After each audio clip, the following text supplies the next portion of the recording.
E vamos lá. Bom, essa é a segunda parte que eu tô falando sobre Modern Horizons 3. Já tem uma primeira parte que tá na descrição do vídeo, então pra você que está vendo no YouTube. E eu vou fazer agora uma segunda parte. E vai ter ainda uma terceira e uma pseudo-quarta parte. Né? Na segunda parte eu vou falar das outras cartas que faltaram da edição. Só que eu não vou falar do Pauper. Tá? O Pauper eu vou dividir para uma terceira parte, porque o impacto dessa edição para o Pauper, né, de edição Horizons, é sempre muito grande. Então eu acho justo separar uma parte só de Pauper, vai ser a terceira parte. E a quarta parte eu vou falar só do Scales, né, de como eu acho que essa edição impacta o Hardening Scales. E será, né, a quarta parte. Dando tudo certo, né, a terça-feira, que é quando eu tô gravando isso aqui, já saiu a primeira parte, na quinta-feira sai a segunda parte, no sábado sai a terceira parte, e segunda-feira a última parte, eu falando sobre Modern Horizons. Vou dar se der errado. Se der errado, né, a vida tem dessas. Mas vamos tentar falar um pouquinho, né? E eu vou seguir a ideia que eu tava fazendo na primeira, onde eu também não só falar as cartas em ordem, né, que elas estão aqui no spoiler, mas tentar falar em blocos. Olha, isso aqui é bom com isso aqui, que é bom com isso aqui, que é bom com isso aqui. Tá? Tem cartas que, obviamente, eu vou falar de forma isolada, mas tem cartas que dá pra gente, né, ir juntando, né, como eu falei um pouco sobre Eldrazi e outras opções. Bom, Wrath of the Skies, né? 2 manas e X, você ganha X de energia. Então você pode pagar X de energia, destrói cada artefato, criatura, encantamento com custo de mana igual, né, ou menor do que o tanto de energia que você pagou.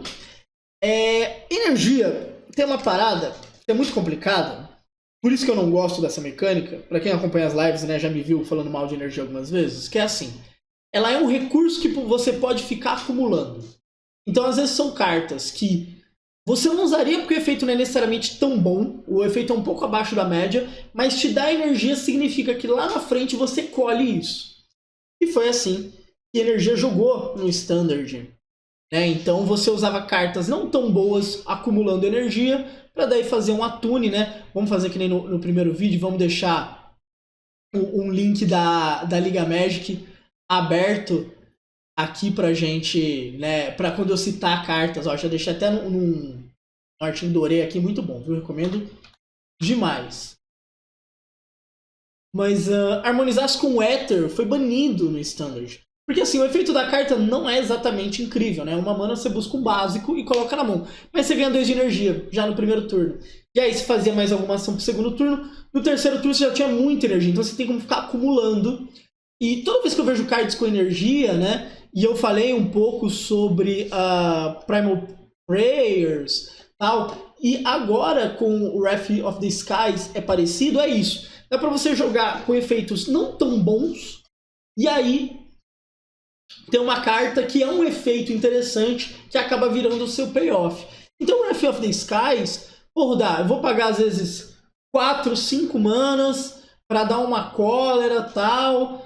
Não sei o quanto que isso é bom. Então, pode ser. Mas existe um universo onde essa carta é só 2 manas e limpa. Porque você usa outras cartas de energia dando suporte para ela, e aí você faz ela como payoff, então é 2 manas limpei. Porque assim, não é raro, ainda mais quando a gente pensa no Legacy, você querer destruir para 0. Então, eu tô jogando contra Goblins. Eu quero destruir os cálices, eu quero destruir tal efeito aqui. E de boa, para 0 é tranquilo. Mas é muito factível um mundo em que você está dando cartas dando suporte de energia para, né, valer a pena. E citando, né, algumas cartas desse tipo, por exemplo, eu vou falar mais disso no Pauper, tá? Mas a gente tem uma remoção aqui baseada em ter mais energia. Unstable Amulet é uma carta muito boa também, eu vou falar mais dela baseado nessa questão da energia. Quando a gente fala, por exemplo, de usar, a gente tem o counter aqui e tal. Fora que também tem isso, às vezes, você ganha às vezes energia acidental. Então, por exemplo, esse counter, você dá 2 manas, você ganha 2 de energia. E o oponente tem que anular ao menos que pague para cada energia, né, que você for usar ali no counter. Mas, por exemplo, meu oponente tá full tapped. Aí eu ganhei 2 de energia, eu só uso uma. Então, eu usei o counter, sobrou uma. Essa uma já serve pra quando eu fizer a cólera, pô, pagar 2 manas e já destruir um ou menos. Quando a gente fala disso aqui, ó. Turn the Narrative, né? Uma mana você dá draw, ganha 2 de energia. Esses 2 de energia é literalmente de graça. Então você tá... dá pra você usar com kits de energia. A Ether Hub, né, que é uma carta também que jogou muito na época. Todas essas cartas, né, que dão essa energia assim, e você meio que já usaria, vão dando suporte pra você ter um payoff muito bom. Essa carta pra mim é fantástica, né? Que você ganha 3 de energia e você vai dar X de dano numa criatura. Num Planeswalker, né? Se você ficar acumulando energia, isso daqui vira um Scred sem mana nevada. Tem outros efeitos aqui, eu vou citar mais no Pauper, mas assim, toda vez que você ficar ganhando essa energia incidental, você tá tunando por um payoff seu aproveitar muito bem, né? No Standard, a grande carta de energia, por muito tempo, foi a maravilha do sistema heteroláulico. Heteráulico. Então isso aqui, você fazia várias coisas que só sobravam energia pra você, fazia Marvel, virava e tentava achar alguma bomba, e etc, etc. Depois o deck virou um mid-range, né? Daí tinha outras cartas que faziam esse uso. Mas a gente já viu esse filme. O meu ponto é isso, a gente já viu esse filme. Então você usa cartas ruins, por assim dizer, nos seus efeitos, mas que te ajudam a acumular energia para quando você fazer alguma carta que usa de verdade essa energia, ela ficar muito boa pela mana. Então, tinha uma remoção que também dava... Você ganhava energia e dava X de dano também, era incomum, né?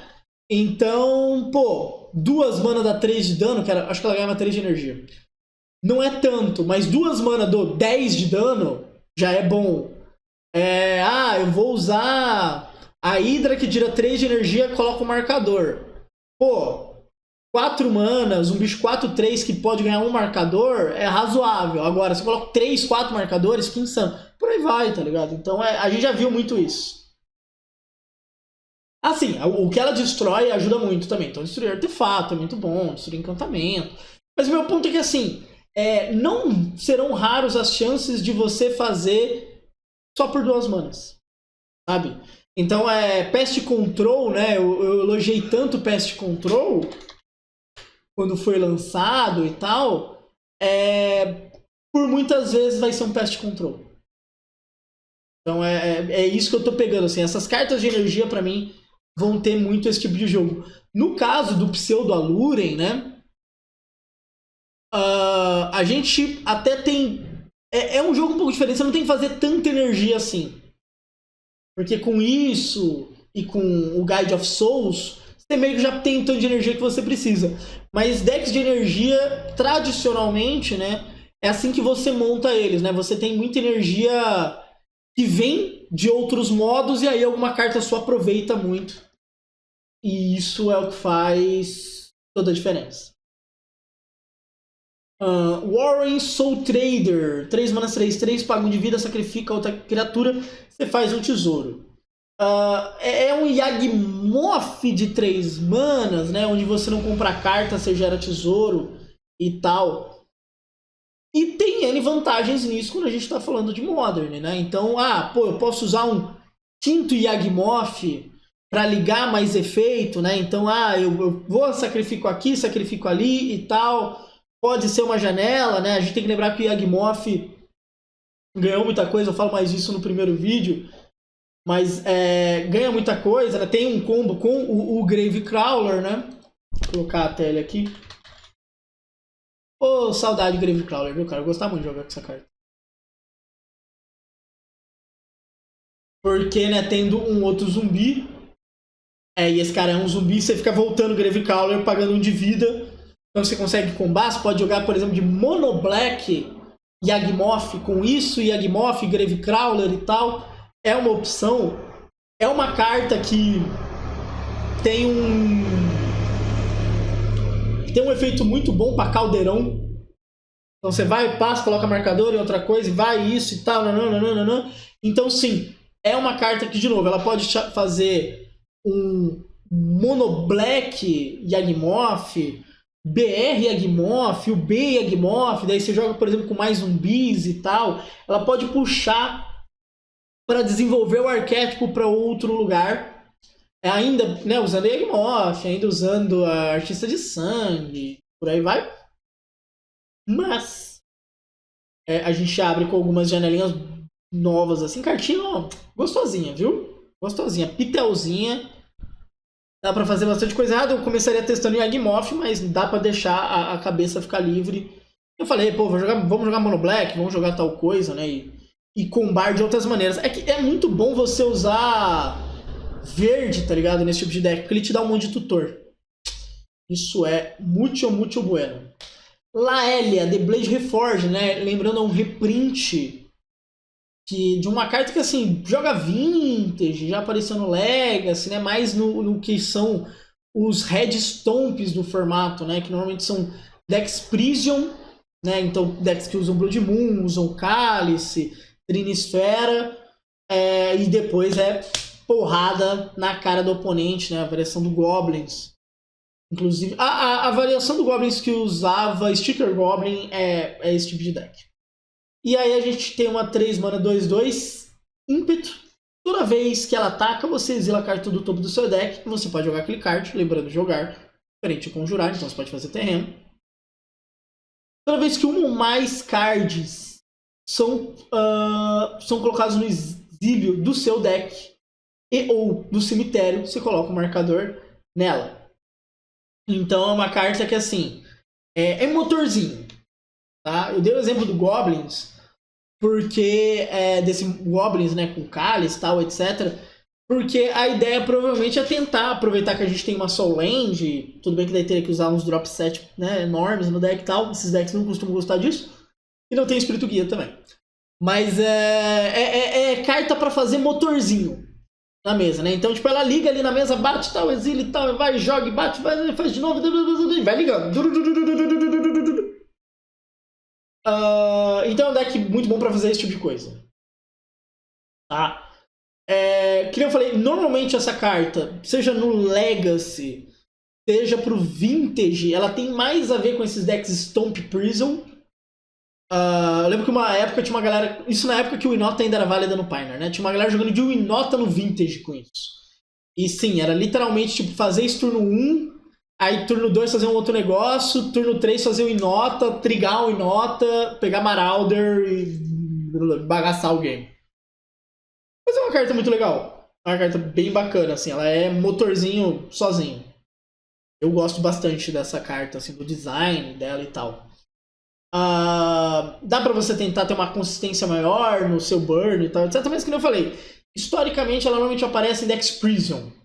Tem que ver até que ponto que dá pra jogar Prison no Modern. Né? Como eu falei, não tem espírito guia, a Soul Land, o custo dela, né? Você dropar algumas coisas. Talvez dê pra tentar reviver aquele Ponza, que era meio que um Grume de range. Né, que eram vários drop 3, então você tinha uma curva de drop 1 para transformar em drop 3 as coisas, depois colar em outras paradas. Pode ser às vezes para esse tipo de deck. Às vezes é essa que é a pegada. Mas é uma boa carta. O White Orchid Phantom, essa é uma das cartas, né, que nem no primeiro vídeo eu falo muito que assim, a gente tem o primeiro momento das coisas óbvias. Então, Eldrazi, Affinity, o Aluren tá quase entrando nessa também e tal. E tem as coisas tipo que você lê e fala, isso é legal, mas eu ainda não sei como eu faço algo errado com isso aqui. Que é o White Orchid Phantom, né? Que é uma referência ao Cavaleiro da Orquídea Branca. É uma carta que jogou o T2, chegou a ver uma época do Pioneer também. 2 mana 2/2 iniciativa. Quando ele entra em campo de batalha, seu oponente controlar mais terreno que você busca. Inclusive saiu o... acho que é Grileiro. Isso, nome português, que é 3 mana 3/3. Tem a mesma o mesmo efeito, sendo que você consegue buscar 2 vezes. E essa carta, né, quando ele entra em campo, destrói até um terreno não básico. O controlador pode buscar por um terreno básico e colocar virado em campo, né? A referência é mais a parte da Orquídea Branca, né? Seria meio que o fantasma do cavaleiro e tal. E o rolê dessa carta, né? Ele tem voar, Force Strike, ok. É que a gente tá falando de um formato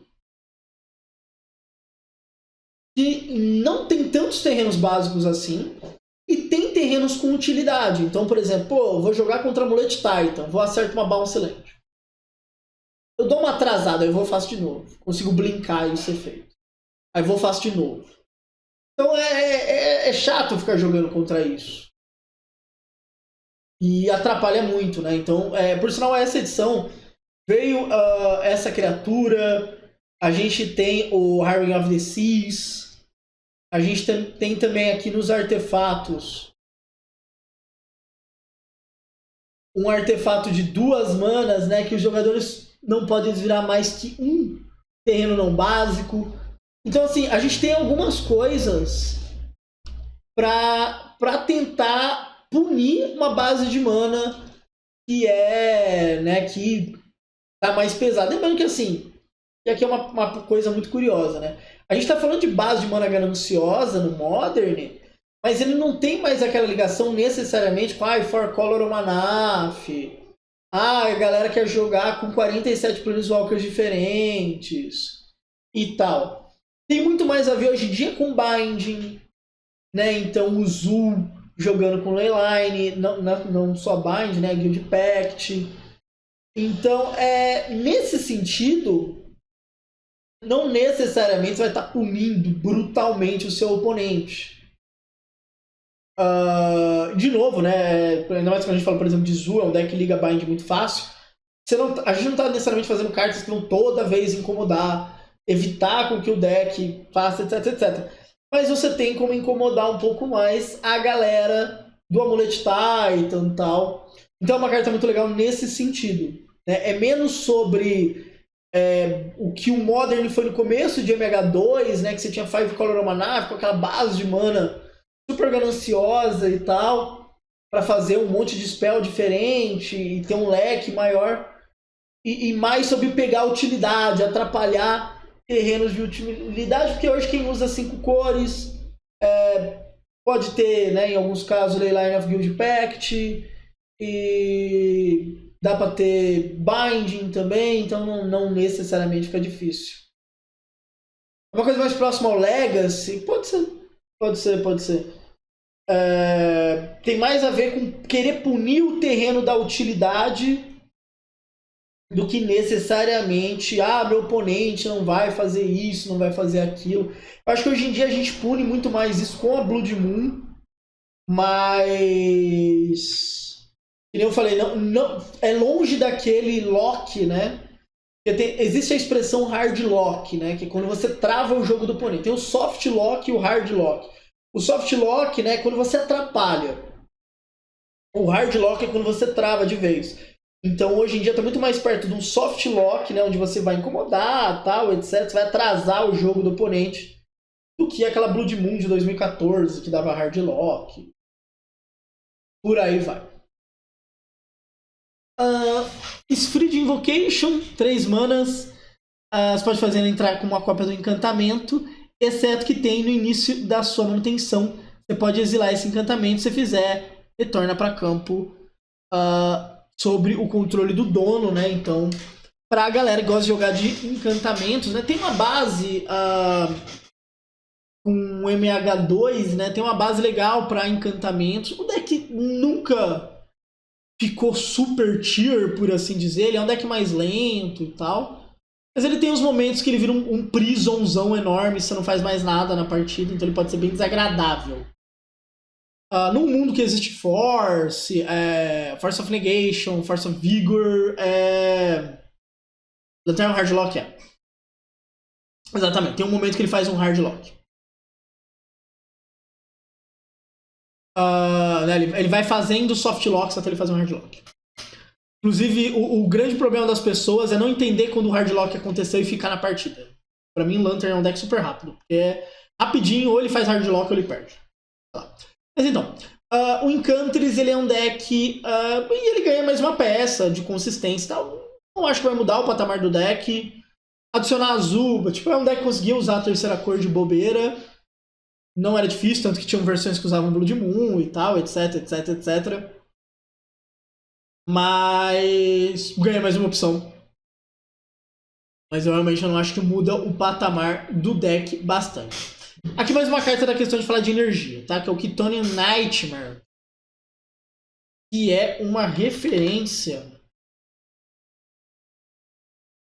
Deixa eu ver se aparece rapidinho pra gente aqui.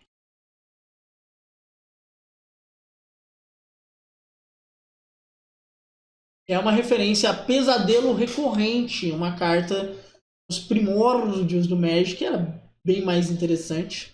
Que é 3 manas, sacrifica uma criatura, retorna pra mão e você reanima uma criatura. Tá? Mas essa carta, então, é 2 manas. Quando entra, você ganha 3 de energia. De novo, aquela coisa que eu falei, né? Você ganha energia de outras maneiras e essa carta fica mais interessante.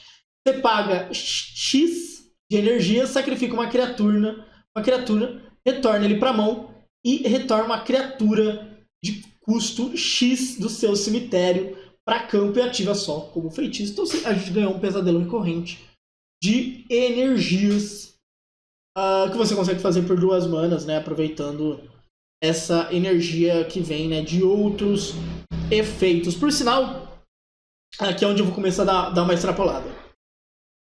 A parte de Reanimate ganha não só essa carta.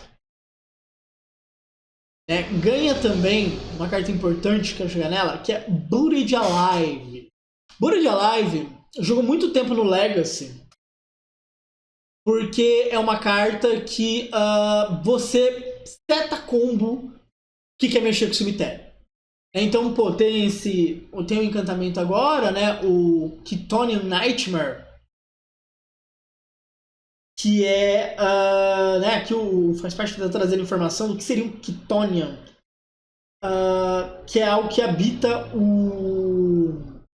a mitologia grega, né? É algo que habita o submundo, que seria a contraparte dos Olimpianos. Mas então, o Buried Alive é 3 manas, né? Você pega até 3 cards de criatura e coloca no cemitério. Então, assim, você vai ganhar Buried Alive, você vai ganhar mais uma peça de Reanimator e tal. Eu acho que Reanimator vai ser um baita arquétipo no Modern, assim como ele é um arquétipo importante no Legacy. Não, mas ele vai estar muito perto. Tá? A gente vai ter cartas que reanimam, né, já tem, né, de 2 manas, né, que entra dando -1. Então seria, né, uma referência ao Animate Dead, que ganhou isso em MH2. Nós temos peças boas de reanimar, então a gente pode reanimar uma Traxa, a gente pode reanimar um Troll de Khazad Dûm, a gente pode reanimar outras coisas assim, só que a gente ainda está reanimando por 2 manas, a gente não tem Dark Ritual, que é uma outra parte importante, mas assim, tá chegando muito perto do ponto onde Reanimate em si fica cada vez um arquétipo melhor. Pode falar, porra, mas tem Goryo's Vengeance, né? Tem Vingança de Goryo, que é um deck de reanimar. É um deck muito bom de reanimar. Concordo. É um ótimo exemplo, eu gosto mais dessa arte. É um bom deck, inclusive teve épocas de ser tier 1, assim, tal, do formato. Mas ele não é tão deck de setar peças como acontece. O Goryo's, pra mim, ele tá muito mais perto do que o Scaminator é. Então ele é um deck que ele tem um monte de pitch e tal, né? Ele tenta usar o tempo advantage no sentido de como ele faz o uso da mana dele. Então, eu vou descartar aqui muito barato, aí eu dou Goryo's Vengeance, aí eu dou Ephemerate e tal, e tudo isso com pouca mana, e ele faz 1 milhão de ações. Mas eu acho ele muito mais perto do Scaminator do que do Reanimator. O Reanimator é um combo puro. O Scaminator, ele tem aspectos tempo muito importantes. E pra mim, o deck de Goryo's faz um pouco mais isso. Mas assim, ganhar peças como Tunnel Nightmare, Buried Alive e Victimize também, né? Essa carta aqui também é bem interessante, né? Que você escolhe até 2 criaturas do seu cemitério, sacrifica. Se fizer, você retorna uma carta do cemitério e tal, etc. Então, esse tipo de coisa tem mais cara do Reanimator, que é aquele combo clássico e tal, do que realmente do Scaminator. Dito isso, eu acho o Gorius muito melhor do que um Reanimator, do mesmo jeito que eu prefiro Scaminator do que Reanimator no Legacy. Fica a questão. Sylvan Safekeeper, né? Falando de combo, Sylvan Safekeeper, uma mana /1. Lembrando, né? Isso daqui é um reprint.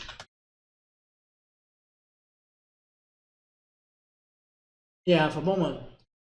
Originalmente essa carta é uma das primeiras cartas de Invitational. Então sabe aquelas cartas de campeão mundial que a gente tem do Takahashi, a gente tem do Javier Domingues, a gente tem do Nathan Stoyer, teremos do Depra, tal. Então, tinha um torneio chamado Invitational, né? Então vários jogadores campeões, além de alguns convidados, participavam e o vencedor também, né? Ele virava uma carta, né? Ele desenhava uma carta e tal. Essa daqui é uma das primeiras, que é do All Rage, que é uma carta que é muito usada no Legacy para você combar de Dark Depths. Vou colocar aqui o Dark Depths. É uma carta que eu gostei bastante até. O Abismo Sombrio.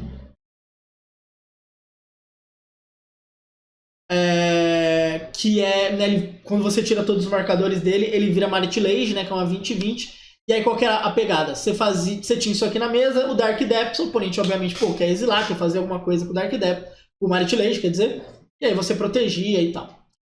Então é uma carta para setar combo em criatura. E as maneiras que a gente pode trabalhar isso são diversas. Então, eu posso jogar com isso no meu Yagmoth, porque eu tenho uma chance de dar short para pegar essa carta, colocar na mesa e proteger o meu Yagmoth ou alguma outra peça de combo. Eu tenho como pegar quando eu vou preparar para setar o Titã, eu jogo isso aqui antes, protejo o meu Titã e tal, né? Depois, obviamente, que isso com o Titã é um pouco mais complicado, porque assim, você ganha manto. Manto não é um erro tão grande quanto o Hexproof, que Hexproof é assim, o oponente não interage, você é à vontade. Manto ninguém consegue interagir com aquela carta. Então tem esse problema com o Titã, porque assim, entra, aí digamos, vou dar ímpeto, depois vou dar Double Strike, aí o oponente dá a remoção antes, você não consegue fazer as coisas e tal. Mas assim, é uma pecinha pra vou combar de criatura. Safekeeper. E tá no verde, que é uma cor que tem short, tem company. Então é uma carta muito boa. Assim, é uma carta de setar combo. Então às vezes você não quer usar no game 1, mas no game 2 vai vir um monte de remoção, se coloca pra proteger, que ele vai falar, vou rodar, mas tem que sacrificar o terreno e tal. Quando você vai matar o oponente, isso não é um problema. Então é um reprint bem interessante. Tem o seu jogo no Legacy e pro Modern pode achar a casa, né? Tem algumas opções de combo de criatura pra ele. Vou combar de Balista Eliod. Todos os combos de criatura mandam uma 10. Splinter Twin, né? Se tivesse. Dava brincar dessa. E aí, Pradão? Bom, mano. Capa Cannoneer. 6 manas 4/4. Tem Improvise, né? Então você pode virar artefato pra pagar o custo. Tem o Arge. E toda vez que ele ou outro artefato entra em campo sob seu controle, coloca um marcador em capa Cannoneer. E ele não pode ser bloqueado, né? Eu falei no primeiro vídeo muito de Affinity. E Cannoneer é uma opção. Tudo bem que, num primeiro momento, a gente está falando muito dos custos altos serem todos incolores, para Soul Land, para isso, para aquilo. Mas capa Cannoneer é uma baita de uma carta também. Dá para tentar achar um espacinho para ele, sim. E capa Cannoneer... e carrega um pote de danoninho nas costas.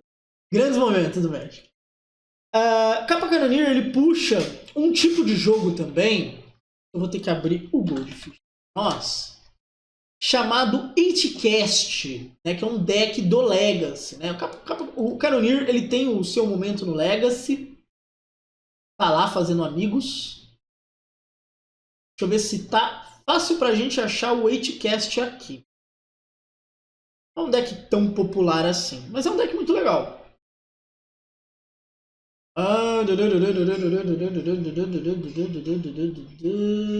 Não sei se ele tá com Blue Artifacts. Mas então, o 8cast, basicamente você tem um monte de carta com afinidade também, mas ele é mais sobre consistência, menos sobre fazer as coisas tipo hiper rápido e tal. Acho que tá como artefatos. Blue Artifact. É essa aqui mesmo.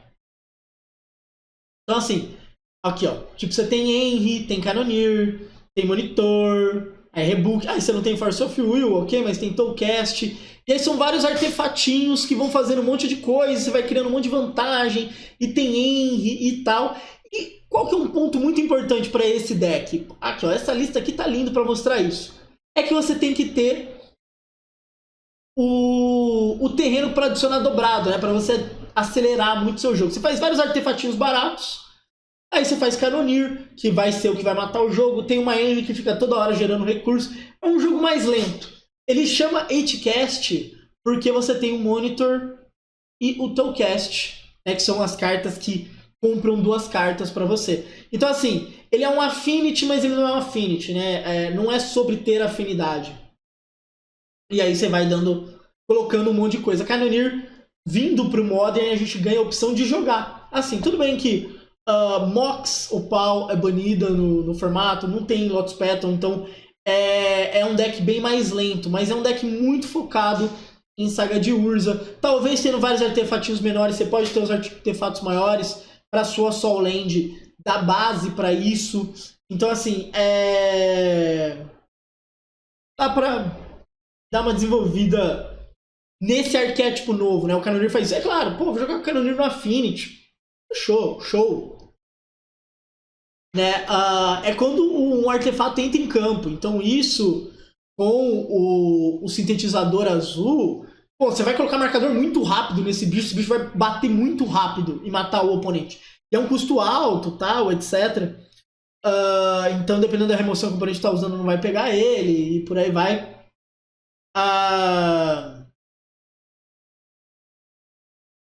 Mas é uma carta bem legal, assim, eu gosto porque abre um outro arquétipo. Então a gente pode jogar, pô, eu quero jogar com artefato, você pode jogar de Affinity, mas eu posso jogar nesse jogo que é lento, mas assim, é uma bola de neve, é recurso.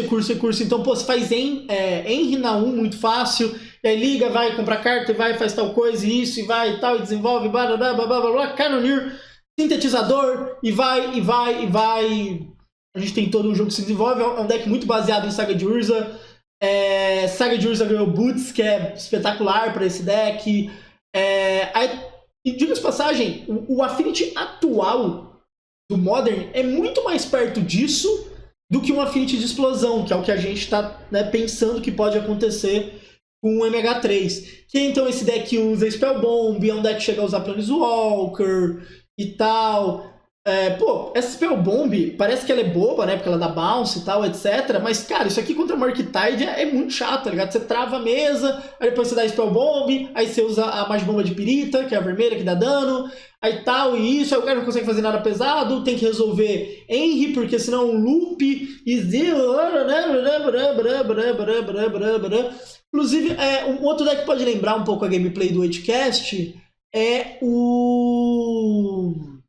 Ai meu Deus, fugiu o nome do deck. Vou pegar aqui o arquétipo pra gente.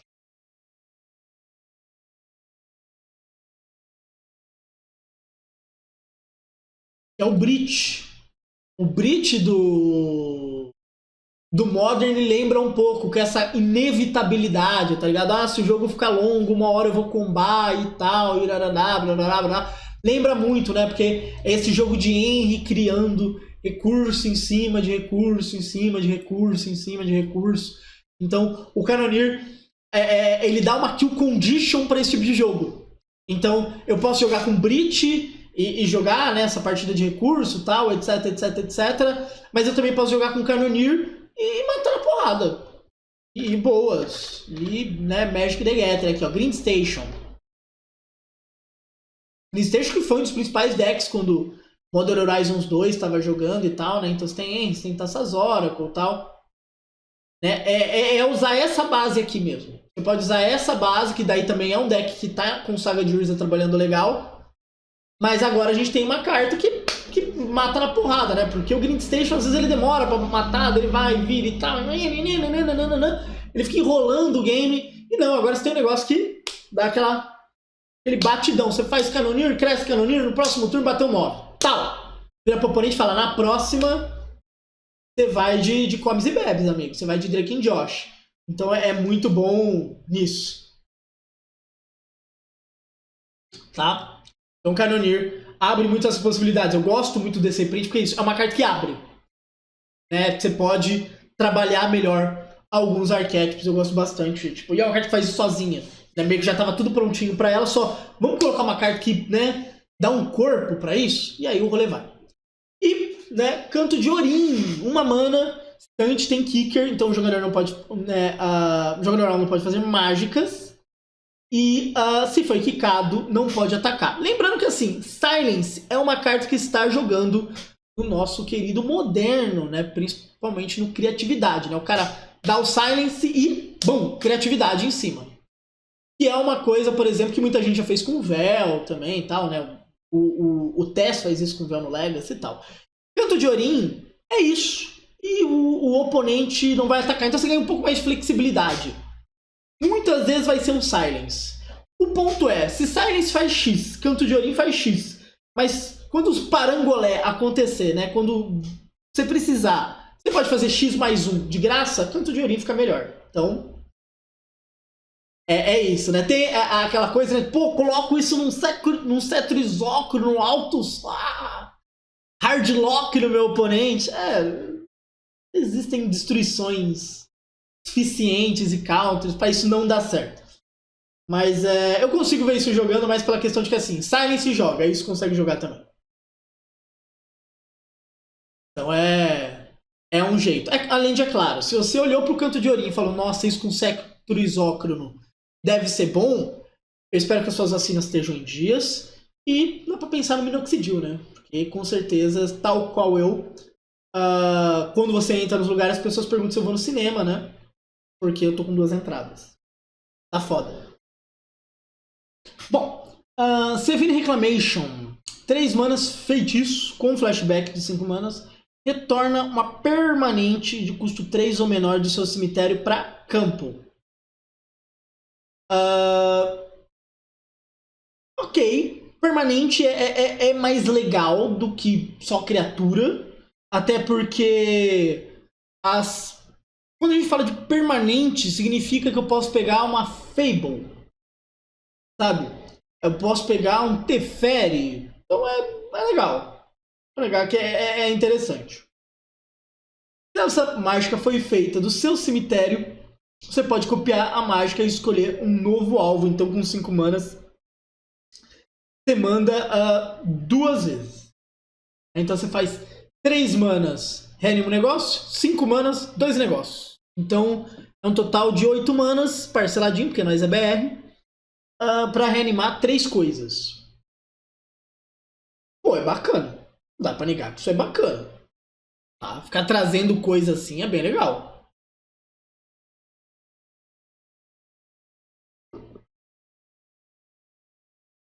Então, é um efeito bom. Eu tô pensando onde é que eu quero jogar com isso. Tipo, eu pensei no Mono White Martyr. Não sei se tem fácil esse deck aqui, porque esse daqui é...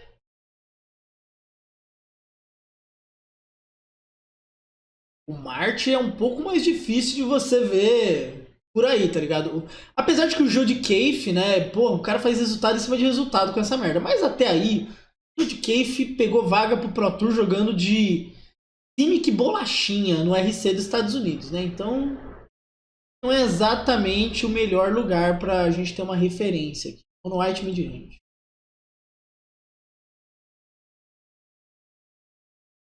Tipo, aqui, o que não vai faltar é alvo, tá ligado?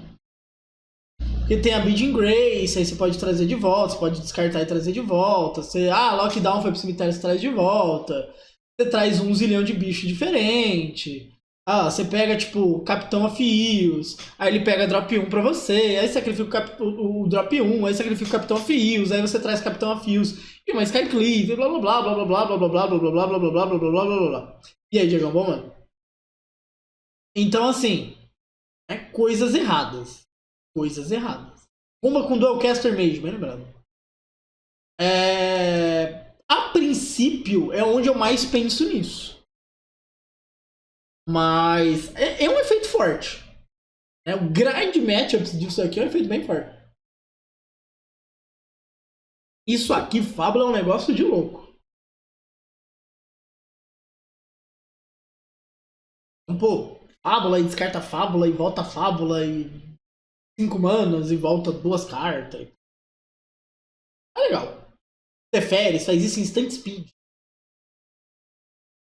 Dá pra fazer umas paradas. O Ophiolmancer, eu vou ser sincero, eu não acho que essa carta nunca vai jogar. Tá? 3 manas, 2/2, no início de cada upkeep, se você não controla cobras, faz uma cobra 1/1 com toque mortífero. Bacana, tá legal. Eu só tô falando dela porque, assim, se você já jogou algum cubo na sua vida, provavelmente tinha um Ophiolmancer. Se você já jogou Mental Magic, alguém já fez Ophiolmancer. É mais isso, tá ligado? Vai aparecer aí. É uma carta de cubo, é uma carta... Eu nem lembro se o cubo que eu jogo com os meninos tem Ophiolmancer. Espero que não. Mas assim, é carta de cubo, é carta de Mental Magic, é carta disso. Foi mais assim... Vamos citar uma carta, tá? É um Leões da Savana de 3 mana. Tem uma história legal, bacana, e dito isso, foi. Isso daqui já é uma carta mais interessante. Unpaid Raptor. 2 manas, 2/1. Tem iniciativa. Quando ele entra em campo, você ganha 2 de energia.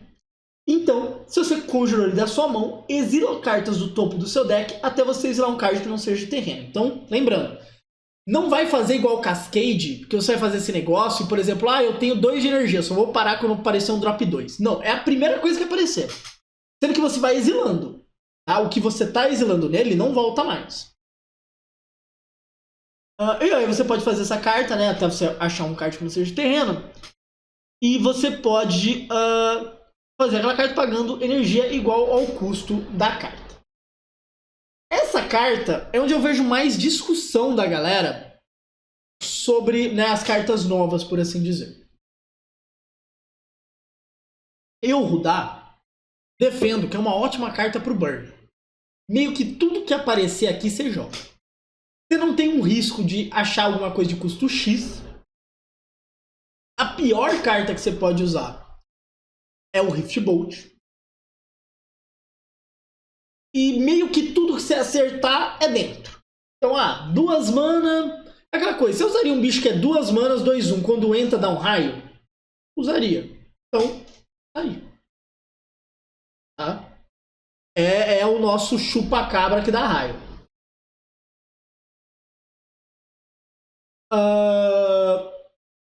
E tem uma galera que gosta de falar que essa é a melhor carta, pelo potencial de abuso, né? Seria a melhor carta da edição. E assim, não é coisas malucas da internet. Tipo, o Spike tá muito animado com essa carta. O Nassif acho que colocou no top 5 dele e tal. Depois eu vou fazer um top também. Mas eu não vejo assim. Eu acho uma carta boa? Eu acho uma carta boa. Eu gosto muito dessa carta no Burn? Gosto. Eu acho que ela tá num precinho. Aqui é uma das poucas vezes que eu vou falar dessa parte, tá? De preço.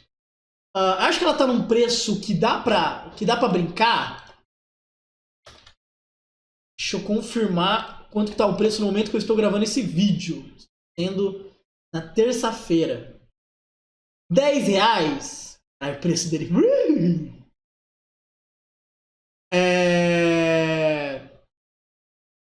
Tá. Eu acho que dá pra pensar um pouco na brincadeira. Mas eu não sei se é esse negócio de ser uma das melhores cartas, pelo potencial, em qualquer coisa proativa que você fizer. Porque assim, muitas vezes, tipo, eu vi gente falando, eu vou usar no R, e aí eu não vou jogar com counter, eu vou jogar bem mais proativo com esse cara, e isso e aquilo. Tá? Que ele seria um Bloodbraid que por 2 manas. Esse que seria o grande argumento. Então, Eu vou jogar de Jun de Saga, né? Então o custo de tudo é 2 no máximo. E vamos. Pode ser. É que assim, eu gosto muito dele no Burn, porque é muito difícil você revelar algo que não seja minimamente bom na situação. Porque o problema de quando você cascateia uma carta é quando ela não é boa. Então, eu vou fazer isso e cascatear uma remoção e não tem nada pra matar. Foi uma merda. Que era o problema que o Bloodbraid tinha às vezes. Eu vou cascatear pra... Só que o meu deck tem, por exemplo, pode ter uma carta pesada, então às vezes ele pode falhar. Então, sei lá, eu vou usar isso no Scales. Tem um monte de drop 2 e tal, normalmente eu vou fazer. Mas tem anel, mas tem coisa de custo X. Tipo, pra mim é uma carta que ela tem um deck build muito mais restritivo do que parece. Então esse que é meu problema com essa carta. Eu gosto muito do Burn, porque pra mim não tem restrição. Eu vou usar. É claro que vão ter algumas situações pós-side, onde tipo, eu preciso de PF na match. E aí eu faço essa merda e acho um PF. É claro que também, tipo, jogando com azul e pré-ordem, eu consigo arrumar o topo, jogar o cara e aí aproveitar.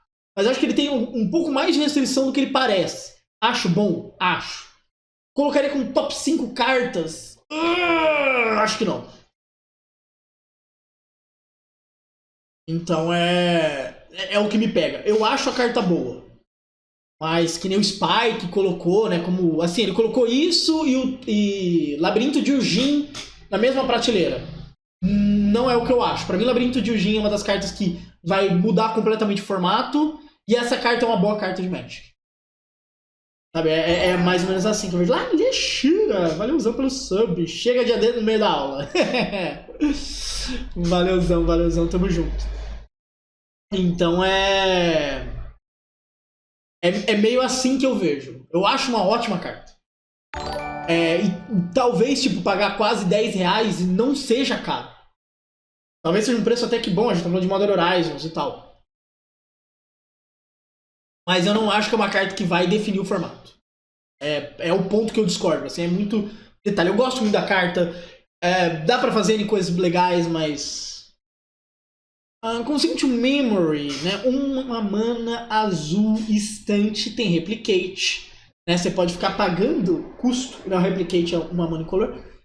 Você pode ficar colocando novas cópias na pilha, então você faz e faz outras. Inclusive, tentando lembrar, tem uma mágica que destrói artefato com Replicate, que é bem famosinha assim, porque o Replicate, quando o oponente fazia cálice pra 1, você destruía com esse spell fazendo com o Replicate, porque eles colocavam ela e o Replicate na pilha e o Replicate pegava o cálice.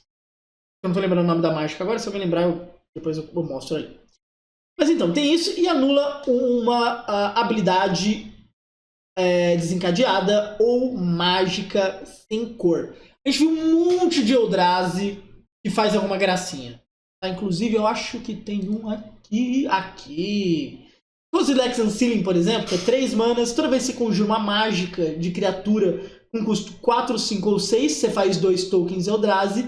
E toda vez que você faz uma mágica de criatura com custo 7 ou maior, você compra 3 cartas. Então, esse counter é exatamente para isso. Tá? Antigamente, a gente usava uma carta de 4 manas para pegar esse tipo de coisa. Tinha uma de 3 manas também, que se anulava tudo da pilha. Tinha uma de 4 manas que exilava. Ali, ó, Shattering Spear. Muito obrigado.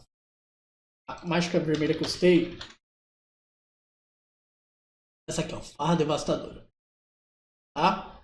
Mas então, a gente antigamente usava umas mágicas de 4, 3 manas pra ir em cima desse tipo de efeito. Então, tem isso aqui na mesa, aí meu oponente joga o Eldrazi, aí triga, aí eu tenho que exilar a pilha e tal, nananana. Hoje não. Seus problemas acabaram.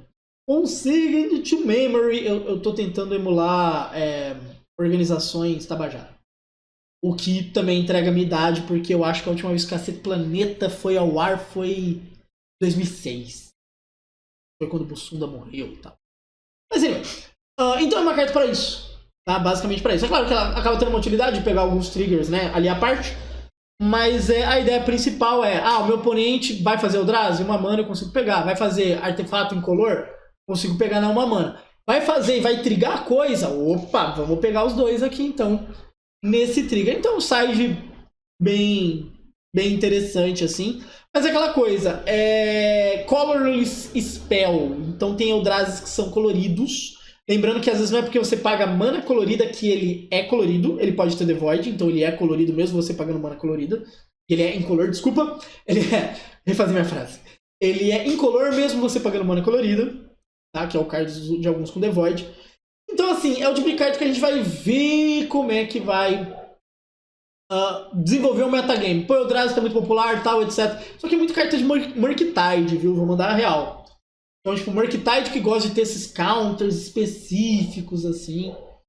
E ganha isso. Até separei mais uma carta, falando aqui rapidinho de Murktide. Falei disso daqui, tipo, pra Eldrazi. No primeiro vídeo eu falei sobre Eldrazi, tipo, R e tal, etc. Isso daqui é maravilhoso, inclusive. Mas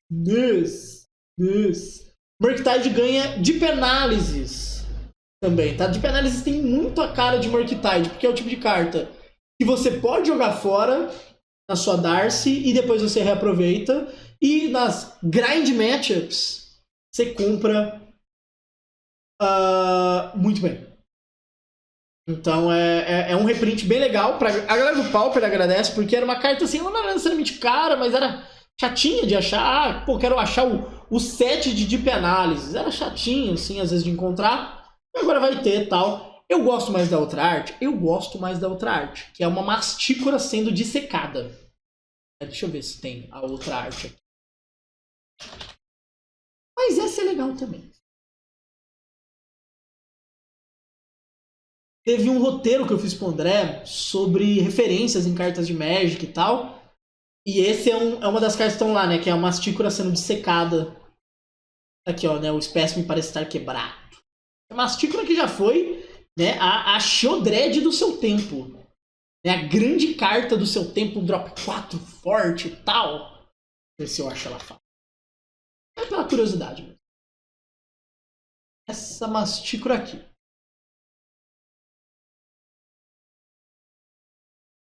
Porque aqui tá de borda dourada e tal. Não é o caso.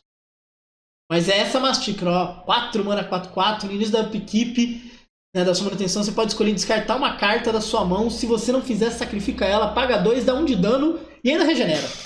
Máquina. Que carta. Meu Deus. Um artefato. Não morre para terror. Aqui eu vou ter que fazer uma referência pro jovem. Né? O jovem não sabe o que é terror. Foi a melhor remoção de sua época. Banimento sombrio, eu acho que destruía artefato, tá ligado? Mas terror mesmo, não. Cadê terror? Mas 2 mana destrói criatura não preta e não artefato. Então Mastícora saia disso. Mastícora regenerava. Cartona. Não mais. O mundo foi pra frente. Então, fica aí esse momento de curiosidade sobre Deep Analysis, que é uma carta que eu acho boa e tal, é bem razoável de jogar.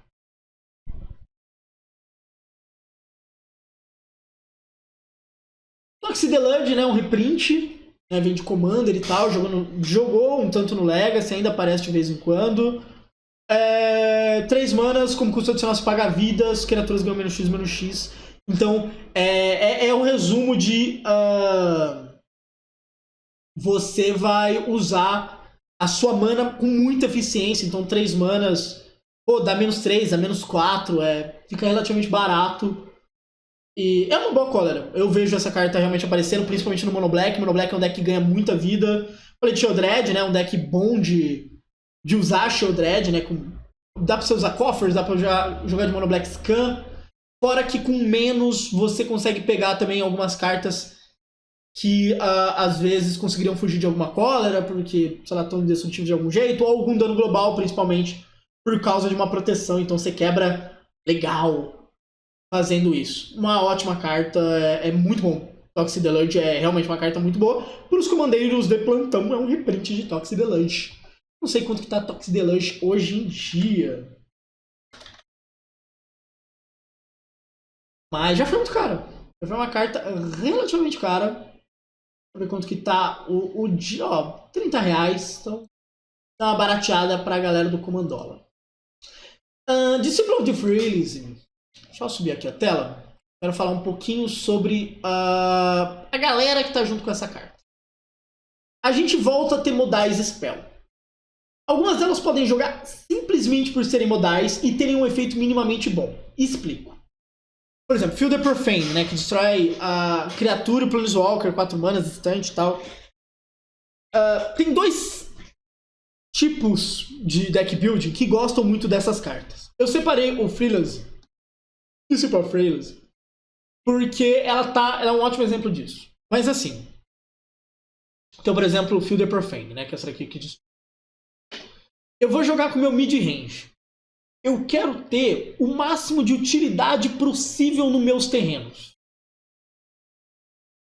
Se meus terrenos também puderem ser mágicas no meu late game, tá ótimo. Inclusive, o jogo do card game de Warcraft, ele tinha uma mecânica disso, né? Que você colocava, acho que o Dragon Ball também tem uma parada dessa hoje em dia. Você pode colocar qualquer carta como recurso na mesa.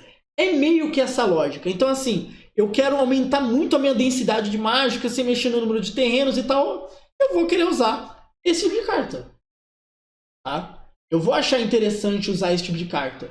Porque eu olho pra minha mão e falo, pô, dá pra fazer isso aqui como terreno e tal. Isso porque esses daqui pagam 3 de vida, né, pra entrar de pé. Mas é bom.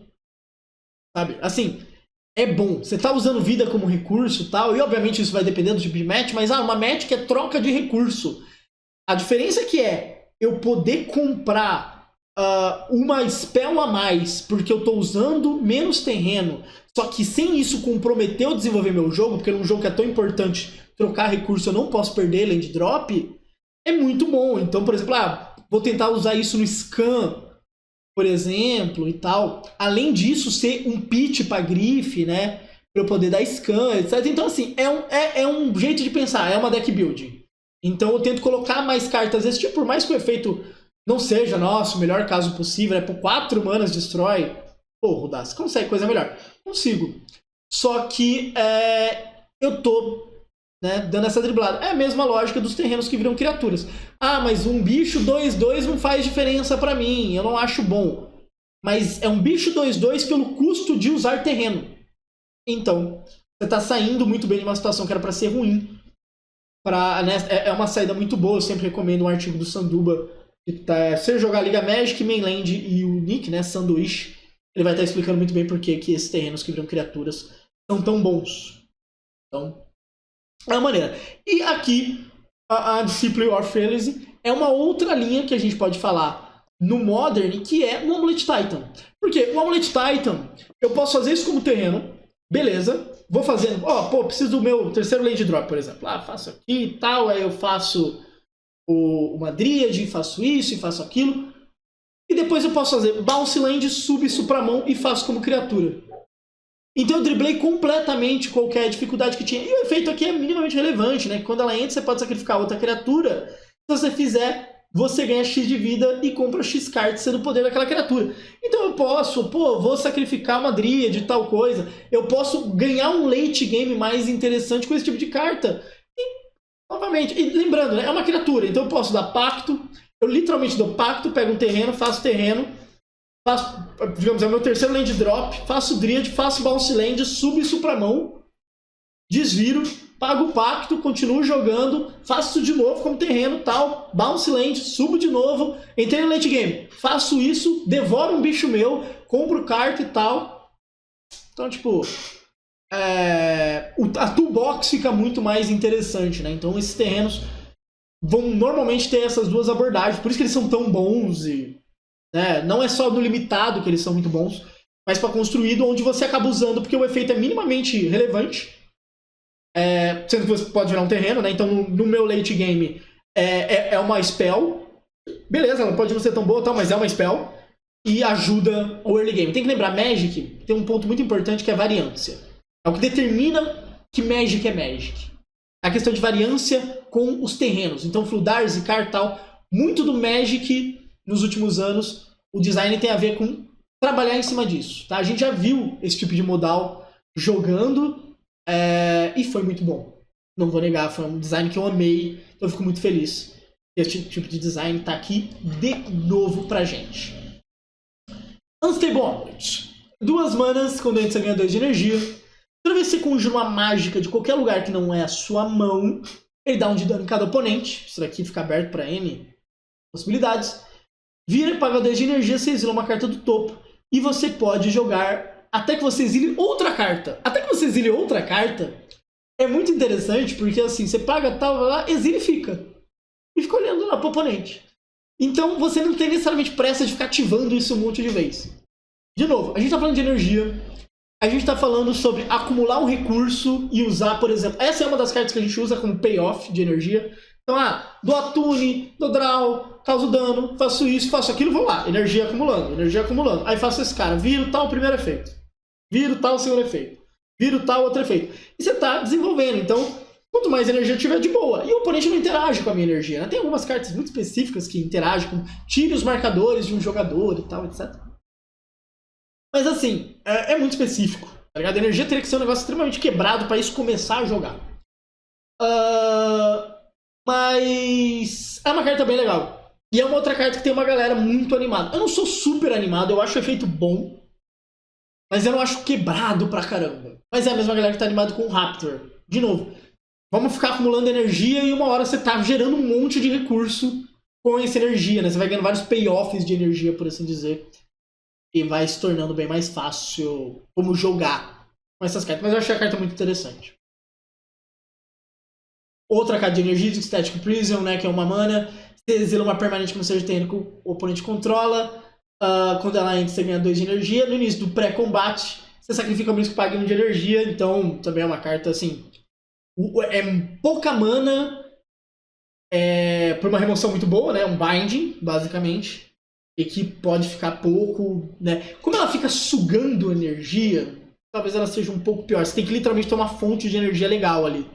Outras cartas, às vezes, tipo, usar 1, 2 vezes ela já se paga. Essa daqui você meio que precisa ficar rodando isso. Mas eu vou falar depois mais no Pauper sobre... que a gente tem meio que um Scred que não te pede mana nevada. Aqui é um Binding que não te pede uma base de mana também muito detalhada. Consume Corruption, 2 manas, dá X de dano uma criatura Planeswalker. E você ganha X de vida e X é o número de pântanos, coffers. Essa carta coffers.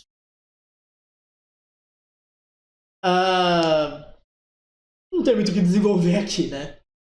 Coffers, isso, coffers. Parabéns, vocês são amigos, divirtam-se, ganhem vida. 2 manas. Se isso é melhor que Marcha, é uma ótima dúvida. Mas no começo, se você precisar muito tirar alguma coisa importante, Marcha pode ser melhor, mas muito rápido, isso aqui fica melhor que Marcha. Meltdown. Meltdown foi uma das cartas licadas, inclusive, né? Que é um reprint, assim. Meltdown é uma carta que, foi caro há muito tempo. Joga bem no Legacy. Principalmente com essa ideia de, eu quero destruir cálice e tal, etc. Você destrói cada artefato com custo de mana X ou menos. Então, fazer Meltdown, pra 0 já fazia muita coisa. 2 mana Meltdown, destrói coisa pra caramba. E etc, etc, etc, etc. O Coffers Urborg. O deck de Urborg é o Coffers. Mas Meltdown é aquela coisa, né? Affinity pode se tornar um grande deck novamente, então ganha um rate interessante, né? Pro Scales, o Meltdown ele entra já no custo muito... O Scales é um deck muito de custo 2, né? O Meltdown aqui ele é muito parecido com o que o Brotherhood's End já era pro Scales, na maneira que o Scales vê. Destruir nunca me incomodou muito no Scales, vou ser bem sincero. Tem maneiras de você driblar isso, então... joga tudo em cima do Hangarback, aí vira todo mundo de token e tal, blá blá blá blá. Nunca me incomodou tanto no Scales. Mas assim, por exemplo, num mundo em que o Affinity vira um deck de sintetizador, e aí ele faz um monte de coisa e faz vários tokens, você tem como dar Meltdown pra 0 e diminuir essa mesa e tal. É um rate muito bom. É um rate muito bom, ainda que... vai depender muito de como tá os decks, porque assim, decks de artefato, você tem rates bons pra cada deck de artefato. Então, por exemplo, Ancient Grudge atrapalhava o Affinity quando ele era um deck que dependia de peças específicas estarem ligadas, chapeamento e tal, pra matar o oponente. A Instant Grudge era muito bom. Agora, por exemplo, pegar uma outra carta. Stone Silence. Já é melhor mostrar. Stone Silence era assim, ou se fazia muito cedo contra o Affinity, ou ela não era tão chata assim. Mas pro Scales, Stone Silence é insuportável, porque o Scales é um deck de habilidades e artefatos. Então o Scales preferia tomar um Grudge, prefere tomar uma Force of Vigor, do que uma Stone Silence. Dependendo de como tiver o jogo, assim, você fica travadaço. Ele volta melhor da remoção e tal. Então, Meltdown vai depender muito de quais artefatos a gente quer destruir, qual rate que você tem, né? Você tem que ter um rate específico pro tipo de deck. Por exemplo, para hoje em dia, eu quase diria que o Stone Silence seria melhor. Stone Silence, o Offer lá também e tal, são um pouco mais chatos. Mas, por exemplo, quando a gente fala do Legacy, o Meltdown é melhor, porque você quer destruir normalmente, tipo, cálice, esse tipo de coisa. Então, você tem que ver onde é que você tá. Como eu sempre digo, Magic nunca é analisado no vácuo, não é? Meltdown e Stone Silence, no vácuo, qual é melhor? Cara, no vácuo são 2 pedaços de papel. Por que a gente tá discutindo isso? Mas não, tem contexto, tem metagame. Assim que você analisa uma carta. Priest of Titânia. Ai, meu Deus, meu coração. Titânia, junto com este carinha aqui, junto com uma rara, que eu até falei no primeiro vídeo, esse cara aqui, né, com Elandari, fazem a gente pensar no Elfos novamente. Elfos nunca foi um baita deck no formato, eu vou ser bem sincero com vocês. Mas sempre teve lá, assim, podia incomodar. O grande tchan do Elfos, o que teria feito o Elfos virar um deck máquina no formato? Relance da natureza. Relance da natureza, né? Um feitiço, você faz ele, e aí você começa a fazer um monte de bichinho. Toda vez que você fizer um bicho, você compra uma carta. Aí vai, vira e compra, vai, vira e compra. Tem um rolê que chama Elf Ball, tá? Tem um vídeo no canal do André, que é sobre a Channel Fireball. Acho que foram 7 vezes que a Channel Fireball quebrou o formato, alguma coisa assim. A primeira vez é o Elf Ball, tá? Deixa eu ver se eu consigo mostrar pra vocês o do Legacy. Elf Ball. Só pra gente dar uma... tem até uma listinha. Brasil Veranil.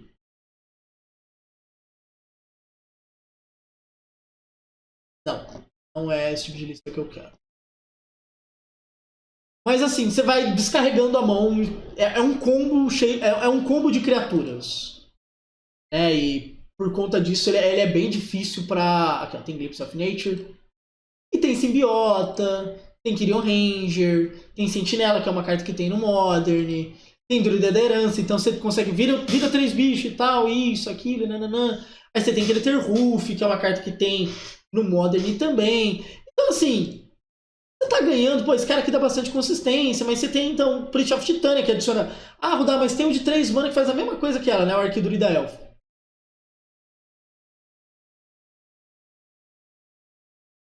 Tá fácil aqui. Ele também vai adicionar e tal. Por que isso é tão legal? 2 manas, amigo. Você faz mais barato. E o Simbiota, né? Você dá um continue, né? Porque o Simbiota, o rolê dele, é que você retorna um elfo e aí você desvira. Então você tem como virar o elfo, quer dizer, virar a Priest of Titânia, fazer um monte de mana, aí você vira um elfo, desvira a Titânia, faz coisa de novo e tal, isso. O grande ponto é... não tem Glimpse. A gente consegue, por exemplo, só fazer com... Eu acho que tinha nessa versão aqui. Tem um bicho que, tipo, você dá draw pra cada um. Pra cada criatura que você tem. Acho que na outra lista que tinha. Tipo, é o suficiente? A gente tem, na teoria, Glimpse de 2 manas. É o suficiente ter um Glimpse de 2 manas? E eu vou dar uma resposta bem sincera pra vocês. Aqui, ó, isso aqui, ó. 7 mana 5/5, quando entra, você dá um draw pra cada bicho. Não, cólera nem me preocupa tanto, o Prado, porque é um combo que ele liga do nada, tá ligado? Tem como você jogar em cima de cólera.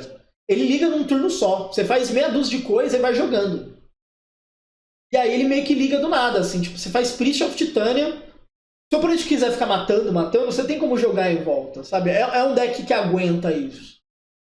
O ponto é o Glimpse ser uma mana, mas tem um azul e tem um branco. Não tô lembrando o nome agora. Então, assim, você tem maneiras de tentar brigar contra. Pô, tem Beast Whisperer também, bem lembrado. Que é uma maneira de você tentar ligar isso a partir de uma criatura também, né? Que ela também tem esse efeito, né? Beast Whisperer é 4 manas. Mas assim, a gente tem Glimpse de 2 manas. E eu vou ser bem... Então, mas só completando. Eu vou ser bem sincero. Pô, Rudá, você acha que um Glimpse de 2 manas é o suficiente? Eu não sei. Eu sinceramente não sei. É literalmente, vamos pegar e testar. Tá ligado? É uma coisa que assim... Você tem que primeiro fazer um teste, né, no mundo ideal, que é você jogando contra a parede. Então você monta o deck, vamos tentar fazer. Isso, e vira e tal, isso e tal, isso e tal, isso e tal, isso e tal, isso e tal. Ligamos o Elfball. Craterhoof, matei. Beleza. Tem pacto no formato, tem Craterhoof, tem um monte de coisa. Beleza. Tipo, é funcional. Vamos tentar agora jogando contra algum deck. Tipo, do formato. Dá uma funcionada mais ou menos. É isso, tá ligado? Tem uma hora... Isso. Valeu. Citou a carta que eu queria. Hit of Armor. Então é muito isso. Tipo, na teoria, pô, uma mana não é pra fazer diferença pra um deck como esse, tá ligado? Não é nem pra mana branca fazer tanta diferença. Mas é sentar e jogar. Eu realmente não posso olhar pra você. Eu não tenho essa cara de pau de falar, não, o rito de harmonia, pô, esquece. Tá ligado? Entrega a taça CBF, tá ligado? Acabou, o formato tá resolvido, o futebol tá de volta, tem Titânia, tem esse bichão aqui que é muito bom também, tem Simbiota, acabou o formato. O Azul de Ravnica também, não lembro o nome. Mas Não, eu não sei. É uma possibilidade? É uma possibilidade. Tá? Tipo, pô, pega ali papelzinho, tá ligado? Escreve assim, ó, Titânia, porque são cartas que já existem, né? Mas assim, pô, quero sentar e fazer um teste aqui rapidinho. Que é aquela coisa de... eu sempre elogio muito, que eu gosto muito de teste RL, né? Porque dá pra você fazer essas coisas rápido. Então pega aqui, ó, papel, deck, vamos sentar. Funcionou. Pô, tem uma coisa aqui, vamos jogar. Não funcionou. Vai ter um acesso antecipado, né? Salvo engano, no Arena tem muita coisa já do Elfos. Talvez dê pra testar no Timeless se isso funciona. Assim, são 2 peças muito fortes, tá? Priest of Titânia, eu sou velho, eu tive a chance de jogar com essa carta no Extended, e ela faz toda a diferença você começar o efeito com 2 manas, então você faz mana elfo, mana ela, no próximo turno você faz coisa e já liga, assim, você já descarrega. Já começa o Elfball. E aí você faz simbiota e desvira ela e vira de novo e faz isso e tal, e tem N maneiras ali de desenvolver o game. Então são peças muito boas. Agora, eu vou ser categórico e falar, não, vai funcionar. Eu acho que é um pouco irresponsável da minha parte virar pra você e bater esse martelo. Mas assim, pô, se não for agora, tá mais do que provado que ou é Glimpse ou esse deck nunca vai pra frente. Tá? Tem esse universo também. É claro que dá pra gente tentar jogar um pouco mais Stomp e tal, com as companies e tal, etc. Mas eu acho que a versão combo... Porque daí entra na questão que o Prado falou, né? De cólera e tal. Você tentar estompar com o existindo cólera não é tão fácil nesse formato. Bom, falando um pouco aqui, né, de destaques multicoloridos, tal, etc. Phage, Titan of Fire's Fury. 3 mana 6/6. Quando ela entra, tem que sacrificar.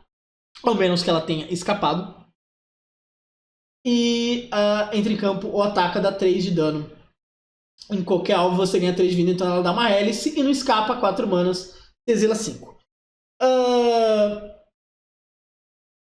Essa carta, pra mim, ela tem uma relação só com burn. Seja a favor, seja contra.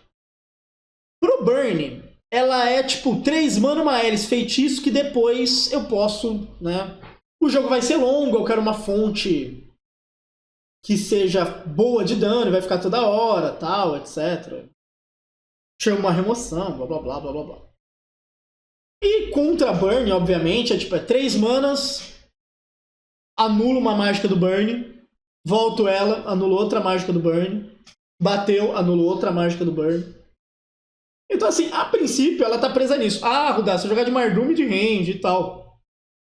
Pra mim é muito fraco, tá ligado? Você tá jogando só de mid-range, não é sempre que esses 3 de dano vão ser um card. Tá? Por que eu falei, você anula uma mágica, né? A galera gosta de falar, você compra uma carta e tal contra burn. Porque 3 de dano é um card no burn, normalmente, né? Com exceção de Bottle Charm e tal. Então, toda vez que eu ganhar um de vida contra o burn, é como se eu estivesse anulando, comprando um card em cima do burn. Do mesmo jeito pro burn, toda vez que esse bicho triga porque ele entrou, porque ele atacou, ele tá fazendo um card do burn. Então é como se fosse, que nem eu falei, né? Contra burn entra, anula uma mágica, ataca, anula uma mágica. No burn entra, compra uma carta, voltou, né, escapa, compra uma carta, bateu, compra uma carta. É isso.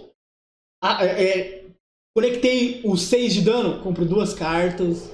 É isso. Então, assim, a princípio tá uma carta pra mim muito próxima do burn. Rodar o G-Sky Control, quando fazia Snap Bolt e tal, e tal.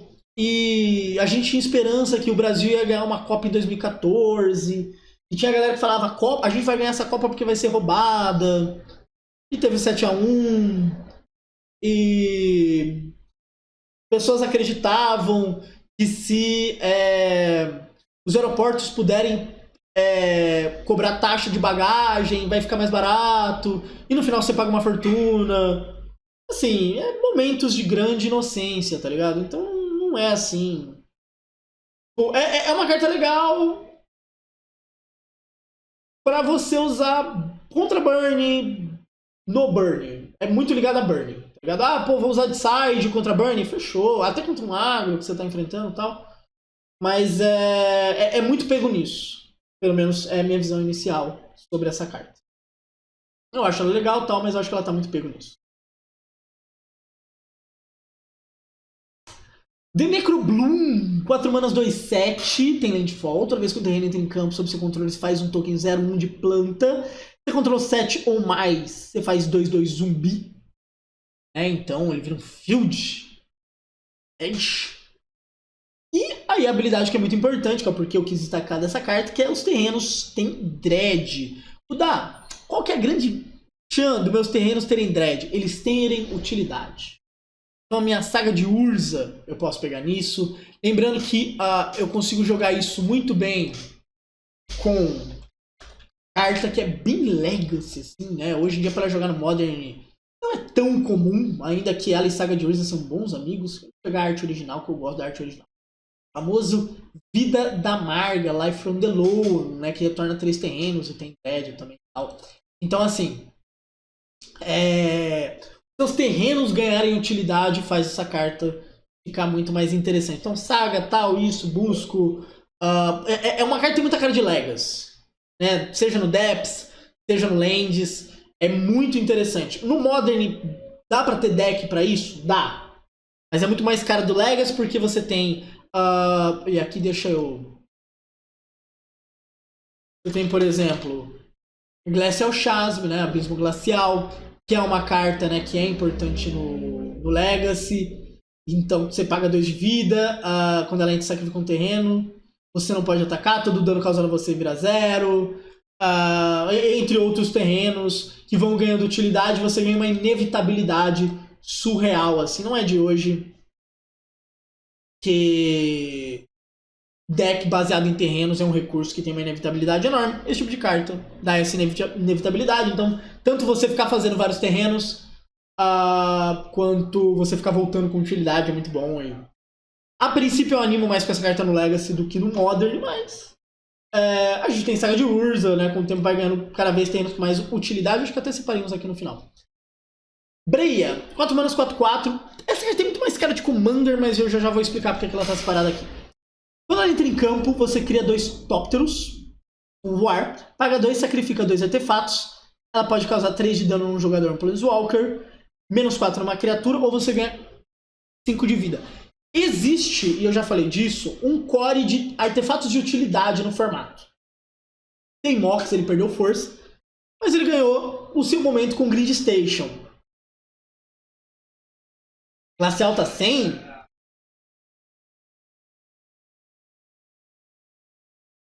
Não, tá R$30 o damage. Deve ser a versão de juiz que tá caro. De juiz... Não, é de... From the Vault. Mas provavelmente um bonitão deve estar uns 100 conto. O mais caro é um de From the Vault.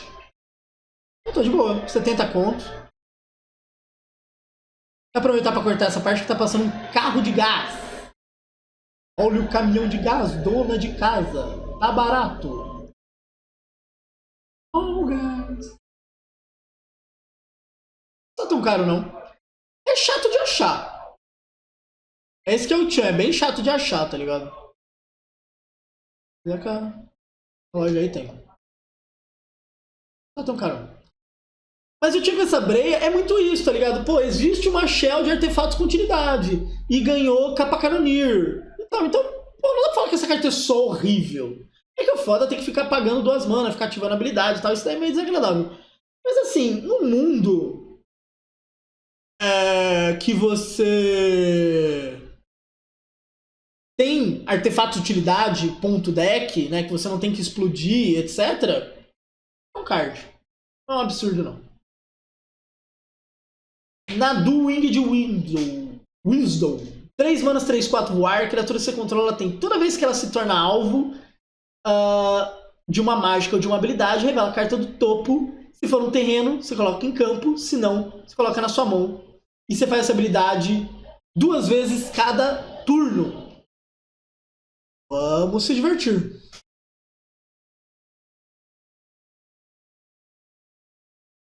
Então, lembrando que existe Shuko. Shuko é 0 para equipar. Então, eu tenho Shuko, dou alvo, trigger, dou alvo, trigger. Se eu conseguir brincar e se tornar isso um objeto novo, dou alvo, trigger, dou alvo, trigger. Então, assim, não dá pra fazer muita coisa errada com isso. Tá? O Legacy tem o Cephalid, né, que é basicamente cartas que ficam dando alvo. Então, pra você trigar isso 1 zilhão de vezes, faz muita coisa errada. Pro Commander já faz muita coisa bacana também e tal. Mas assim, ele não é um absurdo pra pensar nele no Legacy e tal. Então, o Pássaro Mago, ele sabe de algo. E ainda tem um corpinho legal, né? 3 mana, 3/4 var. Mas assim, é cartinha com cara de combo. Tá? Então é bizarro. O Spike testou isso, fez 6-0, então. Cara, você gera muito recurso, tá ligado? Se você conseguir ficar resetando a restrição das vezes, é muito recurso, é ridículo, tá ligado? E é de graça. Então é bizarro. Isso daqui, a galera tá falando mais pro Legacy, né? Que é Kodo, Kingdom Bears. 2 manas 2/2. Outras criaturas têm base poder 2/2 e são ursos em adição. Transformar em 2/2, amigo, é pegado. Tá? Transformar em 2/2 é pegado. Porque se o bicho não tiver um trigger quando ele ataca, se não for um Arconte, se ele não entrar em campo, fazer alguma coisa que não é uma tracha, fica pegado. Tá? Tipo, que nem eu falei muito de Maritilage, né, hoje. O Maritilage, 2/2. Ada, 2/2. Então, assim, essa carta é mais chata do que ela parece. Tá? Transformar tudo em 2/2 é bem desagradável. Então, assim, é o tipo de carta... O Legacy às vezes tem umas cartas que aparecem de canto, que elas causam muito. É muito carta de Commander que faz isso. Esse bicho tem esse perfil também. Eu lembro que a última que eu vi foi uma que a galera tava usando no Temur Delver, que é um equipamento... um artefato que você mila 3, pega uma das... Se você achar uma mágica nas cartas miladas, vem pra mão. E aí os caras usavam isso contra a hate de cemitério e tal, uma carta de Commander. Agora de Thunder Junction. E assim, na match certa, a carta destruía a match, tá ligado? Esse cara é parecido, assim. É o tipo de coisa que você usa de canto e... Nossa, é muito chato. Então, se assim, tal coisa faz um bicho grande e isso não tá dependendo de um bônus, de algum outro negócio. O bicho só é grande, que nem eu falei da Marit Lage. Faz isso, manda um joia, te vira oponente. Psycho Frog, né, que se você é brasileiro e não conhece a referência a esse cara... Há muito tempo que eu não escrevo Piscicatog. Piscatog, né, a carta que o Jabaiano foi campeão mundial.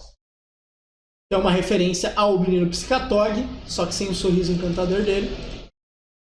Que é 2 manas, 1/2. Toda vez que ele causa dano no jogador pelos jogos, você compra uma carta, descarta uma carta, coloca o marcador nele, exile 3 cartas do cemitério, ele ganha voar. Então, dá pra tentar fazer uma gracinha, né? Jogar meio que em cima dele. Pra um jogo bem valorzão, assim. Então, ficou esse cara. Aí eu acumulo um monte de carta na mão. Então, por exemplo, tem tinha o Baby de Range, né? Esse deck eu lembro que no Pro Tour do ano passado, que foi Modern, uma galera bem animada com ele. É o tipo de carta pra esse tipo de deck. Daí você compra, você troca um monte de recurso, aí você exila. Mais pro meio do game ele ganha voar, fica mais fácil de bater, vai ganhando corpo, blá blá blá. Baby de rangezão, assim, o card. Na época do Piscatog, né? Era uma kill condition de deck, hoje em dia não é tão isso. Mas é legal. É bacana. Falando em referências, né? White of the Reliquary. Também uma referência. Essa edição tem muito isso.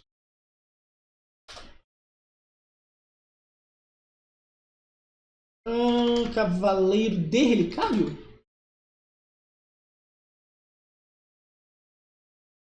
Vamos na parte que eu lembro aqui. Cavaleira do Relicário é uma referência a ela. Que joga um pouquinho de Legacy, né? Já foi assim, uma das principais cartas do Modern e tal. Pô, que cartona, jogava um monte, etc, né? Você ficava buscando terreno, utilidades, o caramba. Mas não. O mundo virou. 2 manas, 2/2, vigilância. Tem mais um pra cada criatura no seu cemitério. Então, né, Cavaleiro do Relicário era sobre terrenos. Esse cara é sobre criaturas. Sacrifica outra criatura, procura por um terreno e coloca em campo virado de novo. Eu quero criaturas que eu posso sacrificar com terrenos com utilidade. Né? Então, por exemplo, tem o Gaia's Control, né, no Legacy. É meio que nessa vibe aqui. Então, sacrifico um bichinho ali, busco um berço de Geia e desenvolvo meu game. E aí eu posso jogar com Grist também. Ganhando mais terrenos com utilidade, eu posso tentar jogar no meu Yawgmoth, então eu sacrifico o bichinho. O Yawgmoth, sempre que a gente fala de sacrificar bicho, o Yawgmoth tá no meio. Tá? Porque ele é o deck que tem coisas importantes aqui. É claro, isso tem muito mais cara de um deck que usa a Saga de Urza, que nem eu falei, de Berço de Geia, um terreno que destrua coisa e tal. Então você tem uma base de mana muito mais de utilidade do que o Yawgmoth joga hoje em dia. Mas você pode tentar usar uma base do Yawgmoth e tentar trabalhar com essas outras coisinhas. Sacrifica uma ficha, busca um terreno de 15 mil reais, exato. É tipo isso aí mesmo. Então, tipo, você vai trabalhando com mais criaturas. Você não precisa necessariamente ter um monte de criatura pra esse bicho ficar enorme, tá? Você pode ficar sacrificando ficha, tal, etc. E aí buscar terrenos com utilidade. É um tipo de carta. Quando eu falei no primeiro vídeo, nesse eu falei menos, assim, mas a questão de que, olha, vai ter coisa que vai jogar instantaneamente, mas vai ter coisa que vai demorar um pouco. Eu espero que essa carta demore mais pra jogar. Ela dá mais trabalho de fazer deck building, demora pra isso dar resultado, do que, por exemplo, bota um monte de drop set, bota um terreno que adiciona 2, Affinity, sabe, é menos essa pegada. Mas é uma carta muito legal. Ativa o Bloodghast, volta o land, faz Bloodcast, valor! Pode ser, uma boa. Inverte Polarity, 3 manas, anula uma mágica e você flipa uma moeda. Se você ganhar o flip, você ganha controle daquela mágica e pode escolher novos alvos. Se você perder o flip, anula. Por que eu não gosto dessa carta? Porque eu não quero fazer um cancel. Ah, Rudá, mas tem a chance de não fazer um cancel. Não use o cancel.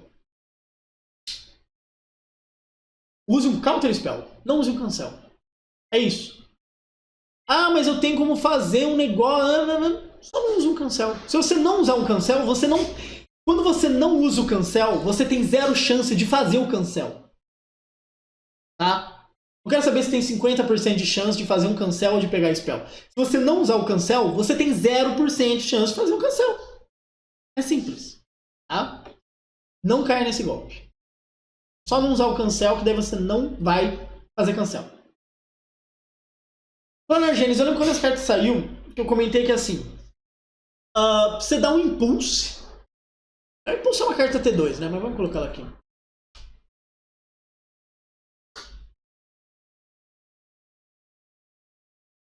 Então você tem um impulso que pode rampar, né? Se você achar, você pode achar um terreno e colocar. O único deck que eu animei por enquanto com isso é no Amulet Titan, porque realmente tem muito terreno, tem muita chance de eu fazer 2 mana instante, pegar um terreno e colocar em campo. Porque todas as vezes que eu penso que eu dou um impulso, eu não fiquei feliz com isso. Tá ligado? Ah, mas talvez tipo no Manaf, porque rampar é legal, porque né, o Manaf e tal, etc. Mas e você quer que entre pá e tal? Pô, talvez. Mas o Amulet Titan foi o único lugar que eu falei, pô, eu quero muito achar terreno, é um deck cheio de terreno, então eu acho legal. Se isso não seria melhor Growth Spiral, o Growth você precisa estar com coisa na mão. Então, com um terreno na mão, Growth é melhor, porque você compra e ainda rampa. Sem terreno na mão, isso é melhor. Então, para ir cavando mais para frente. Lembrando que assim, terrenos têm utilidade no Amulet Titan. Então, lá na frente eu acho uma Bounce Land, entra Bounce Land, subo o terreno, eu tô com amulete, eu desviro, eu adiciono 2 manas mais uma aqui, uma azul de sei lá o que. Aí eu descarto o terreno, busco um pacto, dou pacto no passe, pego o titã, quer dizer, não vou fazer isso no passe, tá? Eu vou desvirar, tal, pacto, titã, desviro, blá blá blá blá blá. Tudo por quê? Porque eu achei uma Bounce Land no passe, ou um terreno com utilidade, eu volto Bounce Land, blá blá blá blá. É muita utilidade de terreno. Então eu acho legal nisso. Mas, que eles falaram, tipo, às vezes Growth Spiral pode ser interessante, né? Eles gostam muito de usar Explore, porque aí pesa menos a sua mana. É isso que é muito complicado, assim, ter a azul e a verde logo e tal. Se você faz uma base só verde, que é meio que o que eles fazem com as spells, é muito mais fácil, porque os seus terrenos são todos splashes verdes. E é mais fácil você ter utilidade. Mas é legal. Falando de artefatos, então Disruptive Flux, 2 manas. Você pode fazer Instant Speed, e você escolhe uma carta. Mágicas com aquele nome custam 3 a mais, e habilidades ativadas que não sejam de mana não podem ser ativados. Tá, qual que é a pira de eu fazer isso com Flash? Meu oponente faz uma coisa com habilidade ativada e eu em resposta faço isso. Essa é a pira.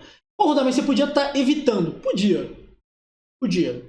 Mas eu acho que assim, para coisas com ativada, você deixa o oponente fazer, e aí você trava, que você fez um Time Walk, você fez 2 mana Time Walk no oponente.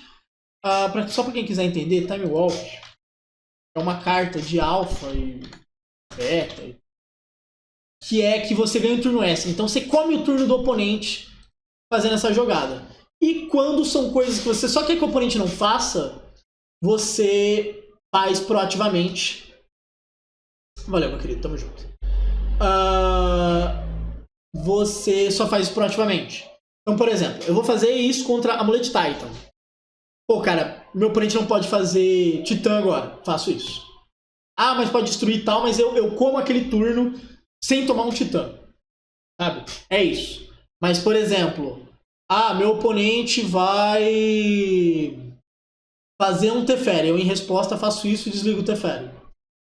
Então, assim, enquanto agulha, sempre que você quiser agulha, eu acho agulha melhor. Porque agulha você pega com saga. Normalmente quando você está usando tantos artefatos de utilidade, seu deck se importa com artefatos, por infinitos motivos. E normalmente ele tem saga. E com saga de Urza, a agulha é muito melhor. Inclusive é aquela saga que você faz turno 1, assim, sai rushando ela. Mas isso pra atrasar alguns jogos e tal, principalmente contra combo, dependendo do deck que você tá, por exemplo, Scales, quando eu for fazer o vídeo de Scales eu vou falar dessa carta. acaba sendo interessante. Esse um turno, às vezes, é o que você precisa pra ganhar, ainda mais o Scales, ele tá muito mais potente, né?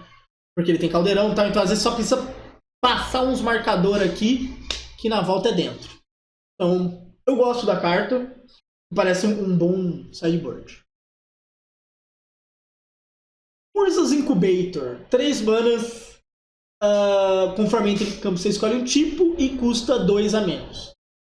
A galera pensa muito em Eldrazi com isso, né? Porque daí eu consigo fazer Mímico Eldrazi por 0 mana, consigo fazer TKS muito barato e tal. É que por 3 manas, tipo, tem que ser 3 manas e depois você descarregar. E às vezes com 3 manas, quando a gente pensa em Soulence e tal, às vezes já pode estar ligado. Mas, por mais que eu não esteja tão animado, cara, se eu fizer isso cedo, eu faço um estrago. Então talvez seja boa. Tá? É uma coisa pra testar com o Eldrazi, tipo, quero jogar full Stomp. Então, pô, eu tenho isso, eu tenho Mimic Eldrazi, eu tenho o Eldrazi que dá ímpeto, eu tenho TKS, eu tenho Smasher. E aí, tipo, eu faço isso num turno, já faço um pouquinho, desviro, falo, descarrego minha mão inteira. E aí meus drop set estão custando 5 manas e tal, blá blá blá blá blá. Então, talvez seja essa a pegada, tá? É mais descer e dar pancadão do que um jogo que eu tô pensando que é mais lento e tal, mas é legal. Por enquanto, o Eldrazi são onde me animam, mas pode ter... É aquela coisa, se isso adicionar... Eu faço isso e comi 2 manas de uma criatura aqui. Então isso foi basicamente 3 manas, gerou 2. Quando isso tá gerando tipo 4, que eu fiz 2 mágicas aproveitando essa redução, pô, aí virou festa. 6, por aí vai. Então, virou festa. Isso daqui eu tava falando muito da questão de energia. É o tipo de carta exatamente, tipo...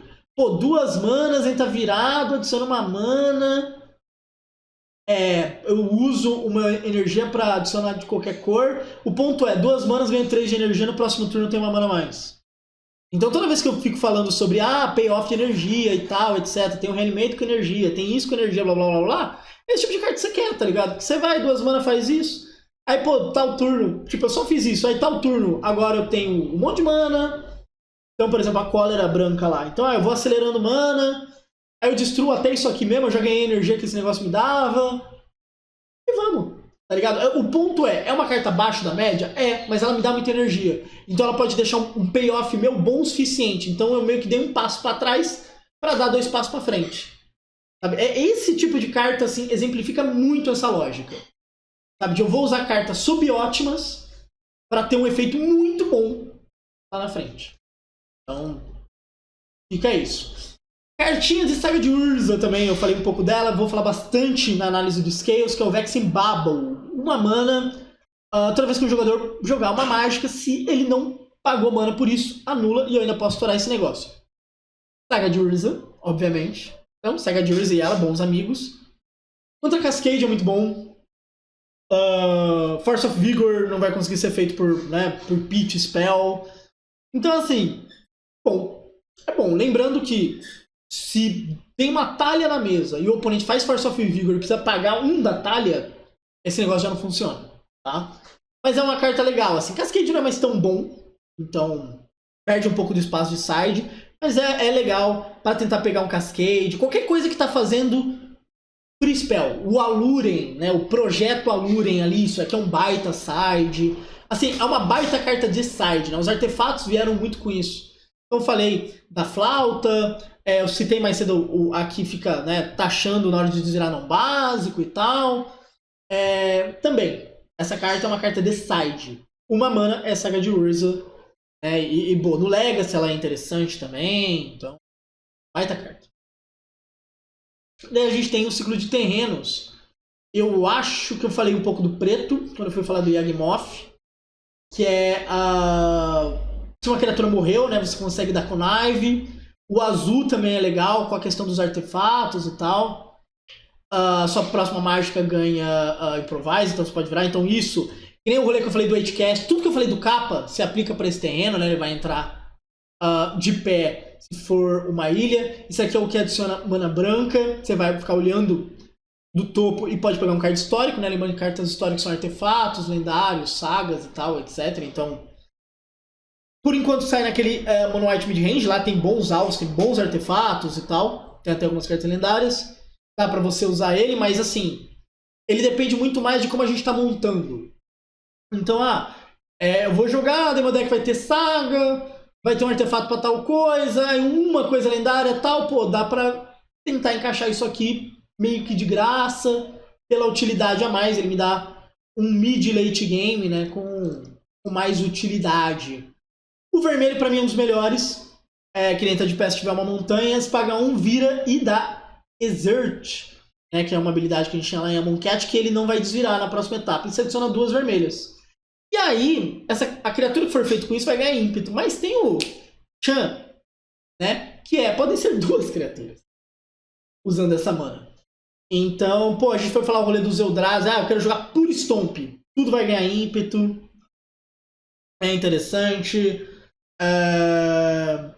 Tem uma galera falando sobre Titan e tal, né? Porque daí com o amuleto isso daqui vai entrar de pé. E aí você paga um vermelho e tal, usa em um titã, você pode pegar o segundo titã, você dá ímpeto pra 2 bichos também. Toda vez que a gente tá falando, né, de utilidade de terreno, a gente tá falando de titã. Titã tá virando o que o pod foi, o que a Company é um pouco, assim. Entra minimamente no nível de utilidade que esse deck consegue usar, a gente fala sobre. Então, terreno, tem utilidade, Titan.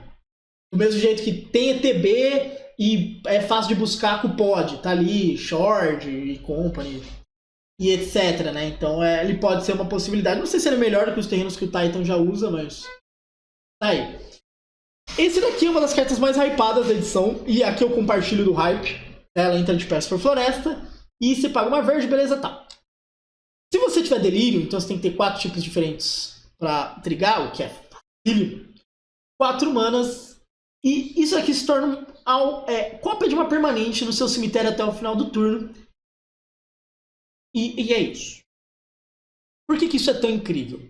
Porque é qualquer permanente. Eu vou pegar uma onisciência. Demorou. Eu vou pegar um titã. Demorou. Eu vou copiar um bichinho qualquer. Demorou. Eu vou pegar uma permanente que vai, travar o jogo do meu oponente. Demorou. Então, assim, o potencial de abuso dessa carta é bizarro, tá ligado? Você ganha um hiper late game, porque as 4 manas é o rolê que, né, dá uma segurada. Mas, assim, você ganha um hiper late game. Porque, o meu cemitério vai estar cheio, vai ser muito fácil de ativar isso. Aí, ganhei uma utilidade aqui, ganhei outra utilidade aqui. Sabe, que seja... eu vou ganhar um Hagavan todo turno. É um Hagavan todo turno, irmão. E você fez como terreno, gerou mana, fez isso, fez aquilo, no late game virou um Hagavan. Aí paguei 4, transformei num Hagavan, bati Hagavan, tal, deixou de ser Hagavan. E vai. E assim, eu tô sendo o piso do sonho, sabe? Que nem eu falei, eu vou usar isso e onisciência. Copiei uma onisciência e descarreguei minha mão. Eu vou fazer tais negócio, eu vou fazer isso e vai virar... sei lá... As possibilidades são tantas, tá ligado?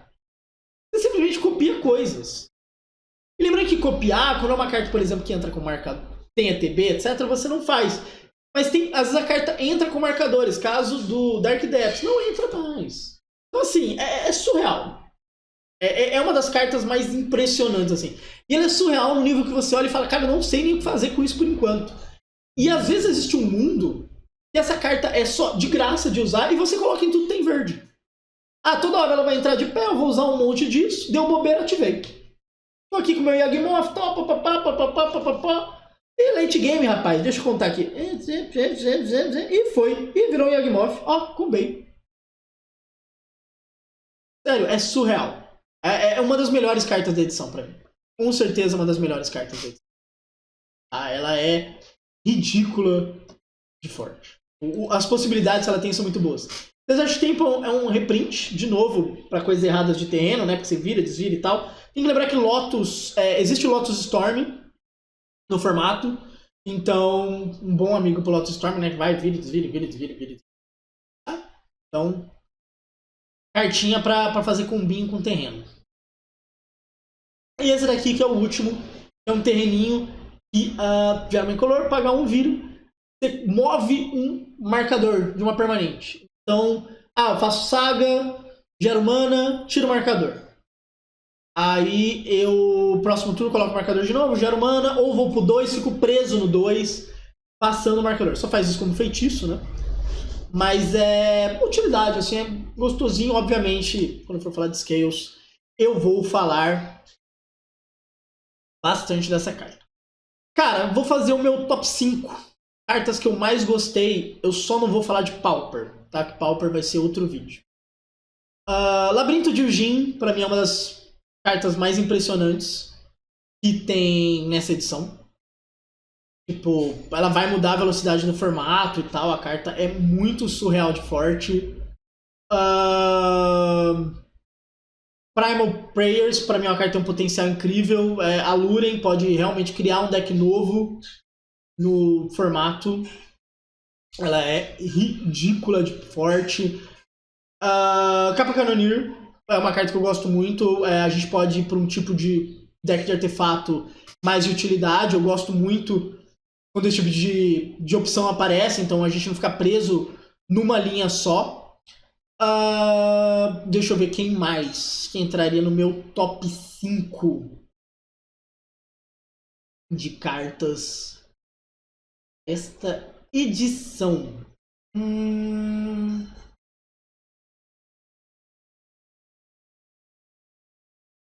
Talvez isso. Vexing Bubble. É um hate muito bom. Eu acho a carta real boa. E Phyrexian Tower com certeza. Então, Phyrexian Tower, Vexing Bubble, o Labirinto de Ujin. 1, 2, 3.